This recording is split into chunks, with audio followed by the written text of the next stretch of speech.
मंगरूळ दत्त येथील श्री मंगला माता मंदिरात राष्ट्रीय स्वयंसेवक संघाचे द्वितीय सरसंघचालक परमपूज्य श्री माधव सदाशिवराव गोवळकर गुरुजी यांचे 1942 ला आगमन झाले होते। या साक्षात्काराच्या 81व्या वर्षपूर्तीनिमित्त मंगरूळ येथे मंगला माता मंदिराद्वारे 100 साधकांच्या माध्यमाने श्री गुरुचरित्र पारायण सोहळा, घोरकष्टोद्धारक स्तोत्राचे 1000 पाठ अनुष्ठान, मंगरूळ येथील पुरोहितांद्वारे श्री दुर्गा सप्तशतीचे 1100 पाठ आणि 5000 भक्तांद्वारे घरोघरी श्री हनुमान चालीसा उपासना अभियान इत्यादी विविध धार्मिक कार्यक्रमांचे आयोजन करण्यात आले होते। या अभियानाचा समारोप सोहळा सरसंघचालक डॉक्टर मोहनजी भागवत यांच्या प्रमुख उपस्थितीत संपन्न झाला। या प्रसंगी मंचावर जिल्हा संघचालक विपिन काकडे, मंगला माता देवस्थान संस्थेचे अध्यक्ष प्रभाकर खानजोडे हे उपस्थित होते।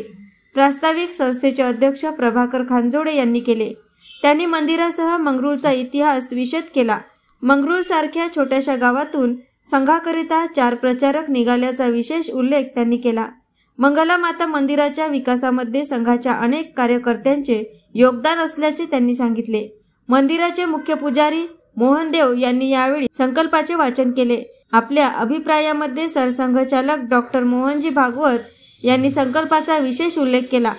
मंगला माता मंदिर ट्रस्टचे दिवाकर देशपांडे, प्रशांत शेटे, राजेंद्र सोनी, मोहन महाराज देव, जुगल किशोरजी मुंदडा, शरदचंद्र देशपांडे, प्रदीप फडणवीस आदींनी या प्रसंगी डॉक्टर मोहनजी भागवत यांची भेट घेतली आणि संस्थेच्या प्रारूपाची त्यांना माहिती दिली। कार्यक्रमाला मंगरूळ तथा परिसरातील महिला पुरुषांची लक्षणीय उपस्थिती होती। अनेक संत महंत सुद्धा यावेळी उपस्थित होते।